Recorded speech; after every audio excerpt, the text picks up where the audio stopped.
بسم اللہ الرحمن الرحیم۔ السلام علیکم ناظرین، کیا آپ جانتے ہیں کہ اسلام آباد کا نام کس نے اور کب رکھا تھا؟ ناظرین، آپ کو یہ جان کر حیرانگی ہوگی کہ اسلام آباد جیسے پاکستان کے خوبصورت ترین اور دنیا کے بے مثال شہروں میں شامل اس شہر کی بنیاد 11ویں صدی عیسوی میں حضرت شاہ عبداللطیف المعروف بری امام سرکار نے رکھی تھی، جن کا دربار آج بھی مارگلہ کی پہاڑیوں کے دامن میں موجود ہے، جہاں روزانہ ہزاروں لوگ پیٹ کی بھوک اور روح کی پیاس بجھاتے ہیں۔ ناظرین، اسلام آباد نام ہی ایسا ہے کہ یہ نام کسی اللہ والے کی منظوری کی دلالت کرتا ہے اور اس نام کی نسبت امام بری سرکار کے ساتھ ملتی ہے۔ روایات بتاتی ہیں کہ بری امام سرکار نے اس جگہ اس وقت ڈیرا جمایا جب پنجاب سے کشمیر جانے والی سڑک کے نزدیک اس جنگل میں چور اور لٹیرے رہا کرتے تھے، جو کشمیر جانے والے قافلوں کو لوٹ کر یہاں چھپ جاتے، مگر مارگلہ کی پہاڑی کے ایک اور غار لوئی دندی میں آپ رحمہ اللہ نے چلہ مکمل کیا اور تصوف و سلوک کے رمز سے آشنا ہوئے تو مرشد کے حکم سے اس جگہ قیام کرنے کا فیصلہ کیا۔ کہتے ہیں اس وقت یہ جگہ چور پور کہلاتی تھی، مگر شاہ عبداللطیف بری امام سرکار کے نظر فیض بار نے نہ صرف چوروں کو سیدھا راستہ دکھایا بلکہ آپ کے فیض و برکات کا نور پھیلنے لگا تو یہ علاقہ نور پور بن گیا، اور یہ حضرت بری سرکار ہی کی زندہ کرامت ہے کہ نور پور پھیل کر اسلام آباد بن گیا۔ روایات بتاتی ہیں کہ قطب الاقطاب حضرت سید شاہ عبداللطیف کاظمی رحمہ اللہ نے آج سے 350 سال پہلے ارشاد فرمایا تھا کہ نور پور پوٹھوہار موجودہ اسلام آباد کا یہ خطہ ایک دن نہ صرف فرزندان توحید کا مرکز بلکہ عالی شان چمکتا دمکتا شہر بن جائے گا اور اس کا چرچا پوری دنیا میں ہوگا۔ ناظرین، حضرت بری امام سرکار کی یہ پیش گوئی سچ ثابت ہوئی اور یہاں اسلام آباد کے نام سے ایک شہر بن گیا، جو آج مملکت خداداد پاکستان کا دارالحکومت ہی نہیں بلکہ اقوام متحدہ کی سطح پر 1 ارب سے زائد مسلمانوں کے ترجمان کے عظیم شرف سے ہمکنار ہے۔ ناظرین، آپ کو بتاتے چلیں کہ حضرت سید شاہ عبداللطیف المشہدی کاظمی، جو بری امام سرکار کے نام سے معروف ہیں، آپ رحمہ اللہ بر صغیر پاک و ہند کے ان اولیاء کرام اور صوفیاء کرام میں شامل ہیں جنہوں نے مغل بادشاہ جہانگیر کے عہد میں اس ملک کے مختلف اطراف میں نور اسلام پھیلانے کے لیے انتھک جد و جہد کی۔ یہ ایک ناقابل تردید حقیقت ہے کہ اسلام کی تبلیغ میں جہاں اس کے اعلیٰ اصولوں اور لسانی ضابطہ حیات کا حصہ ہے، وہاں بزرگان دین کی جد و جہد اور روحانی کمالات کا بھی بڑا کردار ہے۔ روایات بتاتی ہیں کہ سید عبداللطیف بری امام کاظمی رحمہ اللہ 1617 عیسوی بمطابق 1026 ہجری میں ضلع چکوال کے علاقے چولی کرسال میں پیدا ہوئے۔ آپ کے والد گرامی کا اسم مبارک سید سخی محمود بادشاہ کاظمی اور والدہ ماجدہ کا نام سیدہ غلام فاطمہ کاظمی تھا۔ آپ کے والد گرامی بھی ایک ولی تھے۔ بری امام سرکار نے ابتدائی تعلیم اپنے والد گرامی سید محمود بادشاہ سے حاصل کی۔ آپ نے فقہ و حدیث اور دیگر علوم اسلامی کی تعلیم نجف اشرف عراق میں حاصل کی۔ سید محمود بادشاہ، جو کہ نجف اشرف سے فارغ التحصیل تھے، انہوں نے اپنے بیٹے کی تعلیم و تربیت میں کوئی کسر نہیں چھوڑی تھی۔ اس کے ساتھ ساتھ حضرت سید شاہ عبداللطیف المشہدی کاظمی نے مقدس اسلامی شہروں نجف اشرف، کربلا، سامرا، مشہد مقدس میں مختلف علماء سے دینی علوم کے علاوہ روحانی فیض بھی حاصل کیا۔ محمد حسیب قادری کی کتاب سیرت بری امام سرکار میں ان کے حالات زندگی کے بارے میں لکھا گیا ہے۔ بری امام کا سلسلہ نسب بغداد میں مدفون صوفی بزرگ شیخ عبدالقادر جیلانی رحمہ اللہ سے ملتا ہے، اور آپ کے آباء و اجداد عراق سے نقل مکانی کر کے ہندوستان آئے تھے اور چکوال میں سکونت اختیار کر لی تھی۔ روایات بتاتی ہیں کہ جب ایران و عراق کے 12 سال کے طویل سفر کے بعد آپ سید کسران میں واپس آئے تو آپ کی کشف و کرامات کا تذکرہ ہر طرف ہونے لگا، جس کی وجہ سے آپ کی شہرت ہر سو پھیل گئی۔ لوگ دور دراز علاقوں سے بری سرکار کی خدمت اقدس میں حاضری دیتے اور آپ کی تعلیم و تبلیغ واضح و نصیحت سے فیضیاب ہوتے۔ کچھ عرصہ یہاں گزارنے کے بعد بری سرکار نے اس وقت کے ضلع راولپنڈی کے شمالی علاقے کا رخ کیا اور باغ کلاں موجودہ آب پارہ مارکیٹ اسلام آباد میں اقامت پذیر ہوئے۔ روایات بتاتی ہیں کہ جب آپ رحمہ اللہ باغ کلاں واپس آئے تو والدین نے شادی کر دی۔ 8 سال تک اولاد ہی نہیں ہوئی، پھر ایک بیٹی پیدا ہوئی جو بچپن میں ہی وصال فرما گئی، اور جس کے بعد آپ کی زوجہ محترمہ بھی اللہ کو پیاری ہو گئیں۔ بیٹی اور بیوی کی وفات کے بعد آپ مکمل تارک دنیا ہو گئے۔ ایک روایت کے مطابق آپ نے مارگلا کے پہاڑوں کے دامن میں واقع نیلا ندی میں طویل عرصہ کھڑے ہو کر چلہ کشی کی۔ اس عرصے کو ان کے راوی 12 سال بتاتے ہیں۔ روایات کے مطابق باغ کلاں کے باشندوں نے عزت و احترام کے ساتھ آپ رحمہ اللہ کا خیر مقدم کیا اور کچھ اراضی بطور نذرانہ عقیدت پیش کی۔ ولی امام کاظمی رحمہ اللہ نے کچھ عرصہ یہاں قیام کیا اور تبلیغ دین میں مصروف رہے۔ یہاں بسنے والے سب لوگ آپ کے حلقہ ارادت میں شامل ہو گئے۔ یہاں پر آپ سے کئی کرامات ظاہر ہوئیں۔ انہی دنوں کا ایک واقعہ یوں منقول ہے کہ ایک روز آپ عبادت الہی میں مشغول تھے۔ توجہ کے ارتکاز کی وجہ سے آپ کو پتہ ہی نہ چل سکا کہ کس وقت آپ کے مویشی ذمہ دار کے کھیت میں گھس گئے اور انہوں نے ساری فصل تباہ کر دی۔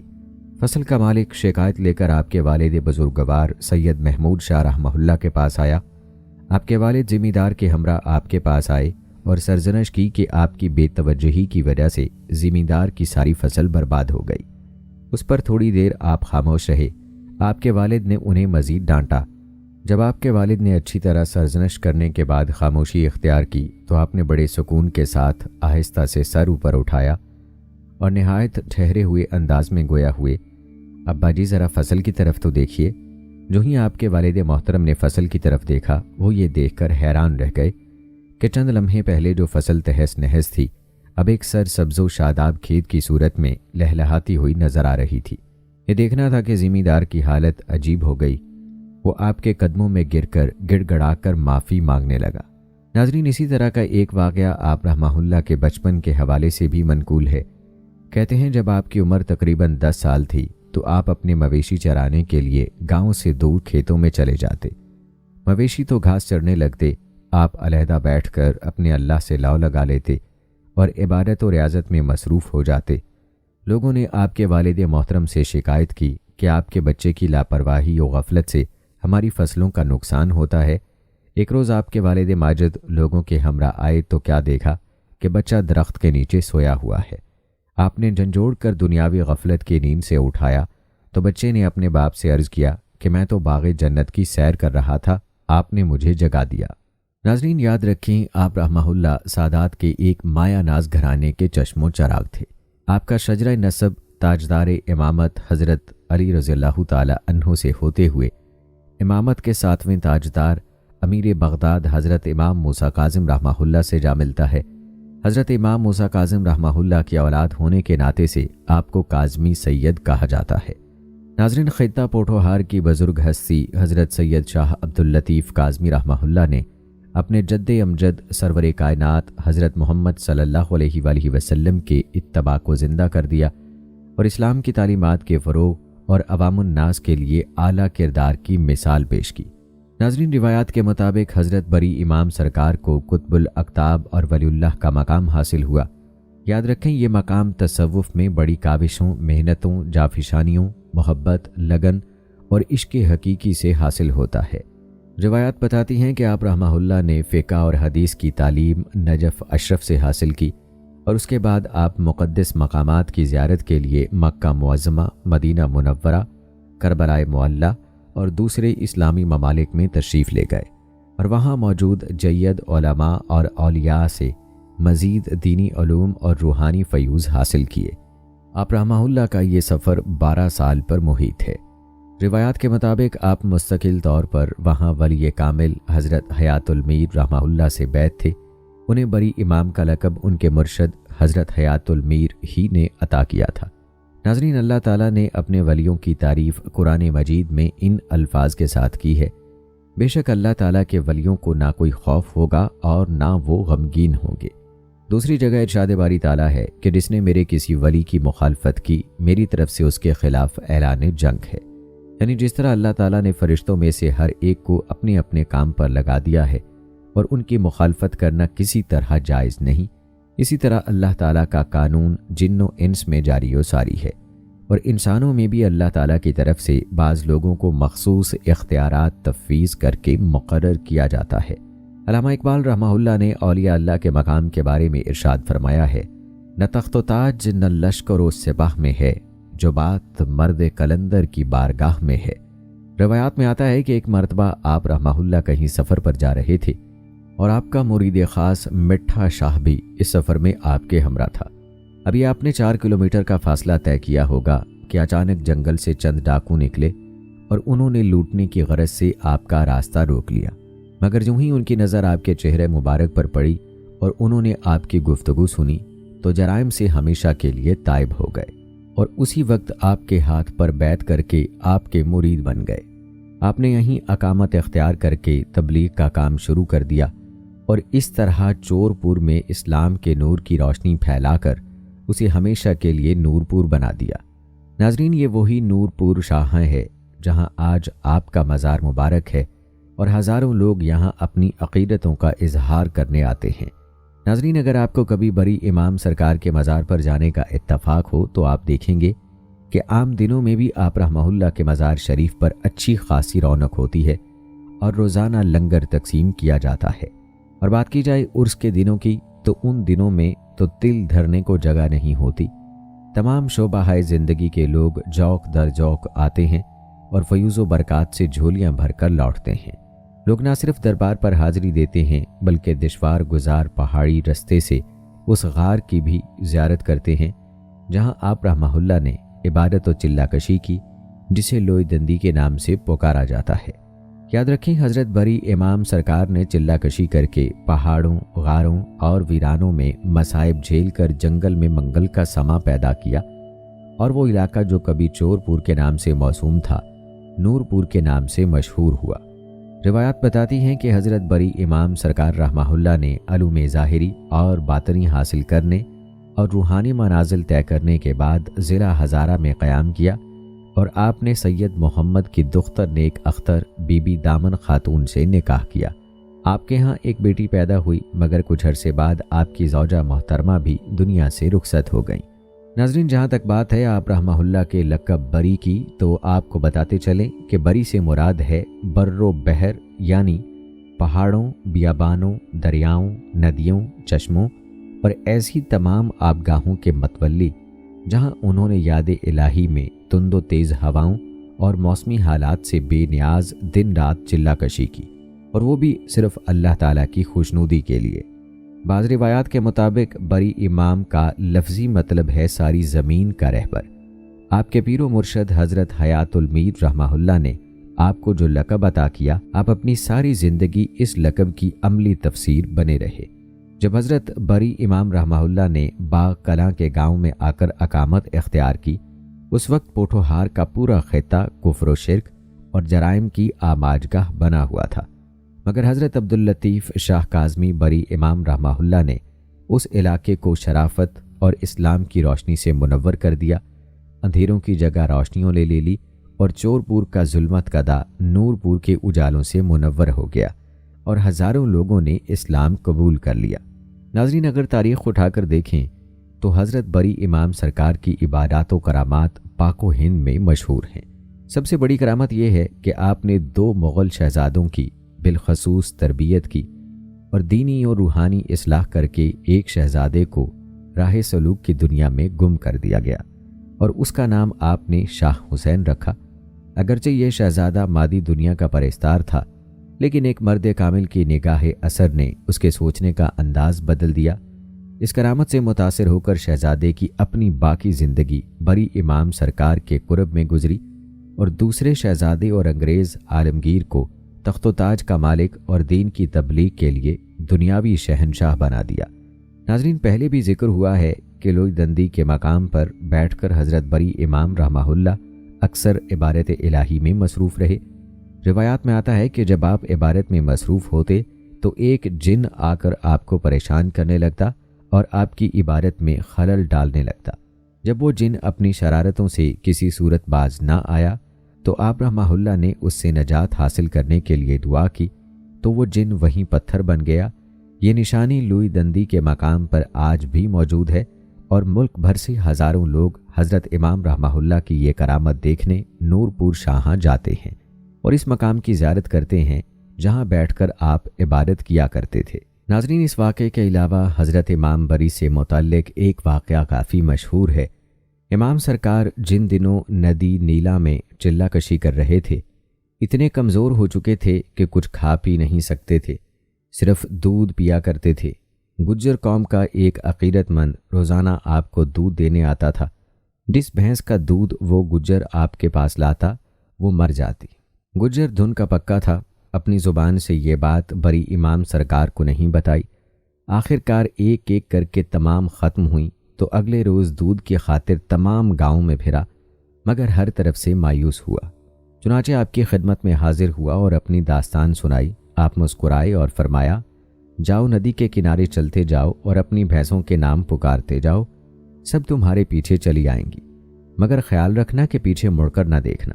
چنانچہ اس گجر نے ایسا ہی کیا۔ جب آخری بھینس کا نام لیا جو کہ ندی سے نکل رہی تھی تو گجر نے پیچھے مڑ کر دیکھ لیا، بھینس اسی جگہ پتھر کی بن گئی۔ گجر پہلے تو پریشان ہوا، مگر باقی بھینسوں کو دیکھ کر خوشی خوشی گھر چلا آیا۔ ناظرین، اس واقعے کے علاوہ اور بھی بہت واقعات ہیں، لیکن اس واقعے کی صحت کے حوالے سے مختلف رائے ہے۔ کچھ کا کہنا ہے کہ یہ واقعہ شاید من گھڑت ہے۔ بہرحال اللہ جانے، ہم نے جس کتاب سے یہ آپ کے لیے واقعہ نقل کیا ہے آپ کی گوش گزار کر دیا۔ کہتے ہیں ایک روز آپ نورپور شاہاں کے جنگل میں عبادت الہی میں مصروف تھے کہ ہندوؤں کا ایک گروہ وسیع ساز و سامان سے لدا پھندا آپ کے قریب سے گزرا۔ آپ نے ان سے پوچھا کہ آپ لوگ کہاں جا رہے ہیں؟ انہوں نے کہا، ہم اپنے گناہوں کو دھونے کے لیے گنگا میں نہانے کے لیے جا رہے ہیں۔ تو حضرت بری امام نے فرمایا کہ انسانوں کے گناہ دریاؤں میں نہانے سے نہیں دھلتے، بلکہ یہ گناہ عبادت الہی اور اعمال صالح سے جھڑتے ہیں۔ اس پر ہندوؤں کے پنڈت نے کہا کہ اگر آپ کی بات درست ہوتی تو آپ جو یہاں سالہ سال سے عبادت الہی میں مصروف ہیں، اس کا کچھ تو اثر ظاہر ہوتا۔ کم از کم اتنا ہی ہو جاتا کہ جس درخت کے نیچے بیٹھ کر آپ عبادت کر رہے ہیں وہی سرسبز و شاداب ہو جاتا، تاکہ آپ سکون سے عبادت تو کر سکتے۔ بارش، دھوپ اور دوسری موسمی سختیوں سے عبادت کرتے ہوئے آپ محفوظ رہتے۔ اس پر حضرت بری امام رحمہ اللہ نے فرمایا، اس کے قبضہ قدرت میں تو سب کچھ ہے، ہم نے اس سے کچھ مانگا ہی نہیں۔ اس کے بعد آپ نے درخت کی طرف رخ کر کے دعا کے لیے ہاتھ اٹھا دیے اور دیکھتے ہی دیکھتے درخت سرسبز و شاداب ہو گیا۔ ہندوؤں نے جب یہ دیکھا تو اس قدر متاثر ہوئے کہ اسی وقت سارا گروہ آپ کے ہاتھ پر مسلمان ہو کر آپ کے حلقہ ارادت میں شامل ہو گیا۔ ناظرین، امام بری سرکار کی کرامات کے بہت سے واقعات ہیں جو مختلف روایات میں بیان ہوئے ہیں۔ ایک اور روایت کے مطابق ایک بار جب آپ علاقے میں قحط کا سامنا ہوا تو امام بری سرکار رحمہ اللہ نے اللہ سے بارش کے لیے دعا کی۔ جلدی اللہ کی رحمت سے بارش شروع ہوئی اور زمین سرسبز ہو گئی، جس سے لوگوں کو ان کی دعاؤں کے اثر کا یقین ہو گیا۔ ان کرامات کی وجہ سے امام بری سرکار رحمہ اللہ کو لوگ دلی احترام اور محبت سے یاد کرتے ہیں اور ان کے دربار پر زائرین کا رش لگا رہتا ہے۔ ناظرین، ایک اور واقعہ یوں بتایا جاتا ہے کہ ایک بار جب کوئی شخص مالی تنگی اور مشکلات کا شکار تھا، امام بری سرکار نے اسے دعا دی اور اللہ کے فضل سے اس شخص کے رزق میں کشادگی اور برکت آ گئی۔ اس واقعے کے بعد اس شخص نے اپنی زندگی کو امام بری سرکار رحمہ اللہ کی تعلیمات کے مطابق ڈھال لیا اور ان کے عقیدت مندوں میں شامل ہو گیا۔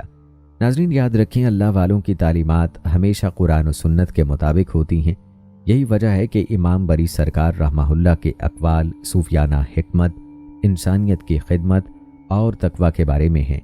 ان کا ایک مشہور قول ہے کہ جو خدا کا دوست ہوتا ہے وہ لوگوں کے لیے سکون کا باعث بنتا ہے۔ اس کا مطلب ہے کہ اللہ کے قریب رہنے والے لوگ دوسروں کے لیے محبت، امن اور بھلائی کے پیغامبر ہوتے ہیں۔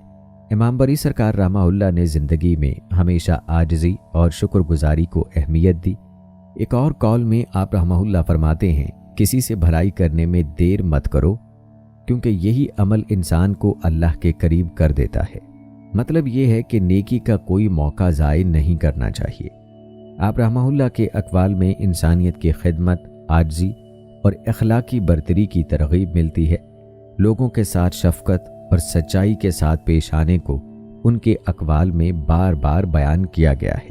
ان کی تعلیمات میں صبر، درگزر اور محبت کا پیغام جھلکتا ہے جو آج بھی ان کے ماننے والوں کو زندگی گزارنے کی راہ دکھاتا ہے۔ ناظرین، امام بری سرکار رحمہ اللہ کی زندگی کا سب سے خاص مقصد اسلام کی روحانی اور صوفی تعلیمات کا فروغ تھا۔ ان کی شخصیت میں زبردست کرشمہ اور تاثیر تھی، جس کی وجہ سے لوگ ان کے گرد جمع ہوتے اور ان کی باتوں میں دل کا سکون اور روشنی پاتے۔ انہوں نے لوگوں کو محبت، امن اور صبر کا پیغام دیا اور اپنے پیروکاروں میں فرقہ پرستی، بغض اور نفرت کو ختم کر کے اخوت اور بھائی چارے کو فروغ دیا۔ امام بری سرکار رحمہ اللہ نے اپنی زندگی کو اللہ کی یاد، اس کی عبادت اور انسانیت کی خدمت کے لیے وقف کر دیا تھا۔ ان کی درگاہ پر آنے والے لوگوں کو شفایابی، ذہنی سکون اور رہنمائی ملتی تھی، اور ان کی تعلیمات آج بھی لوگوں کو صحیح راہ دکھاتی ہیں۔ ان کی مقبولیت ان کے انتقال کے بعد بھی قائم رہی، اور یہی وجہ ہے کہ آج بھی ان کے ماننے والے ان کے دربار پر حاضری دیتے ہیں اور ان کی تعلیمات سے روشنی پاتے ہیں۔ ناظرین، آپ نے امام بری سرکار رحمہ اللہ کی زندگی کا تفصیلی تذکرہ ملاحظہ فرمایا۔ روایات کے مطابق حضرت شاہ عبداللطیف کاظمی المعروف بری امام سرکار نے 91 سال کی عمر میں 1117 ہجری بمطابق 1708 عیسوی کو دنیا سے پردہ فرمایا، اور آپ کو نور پور شاہاں میں سپرد خاک کیا گیا، جہاں آپ کا مزار مبارک عقیدت مندوں کے لیے آج بھی موجود ہے۔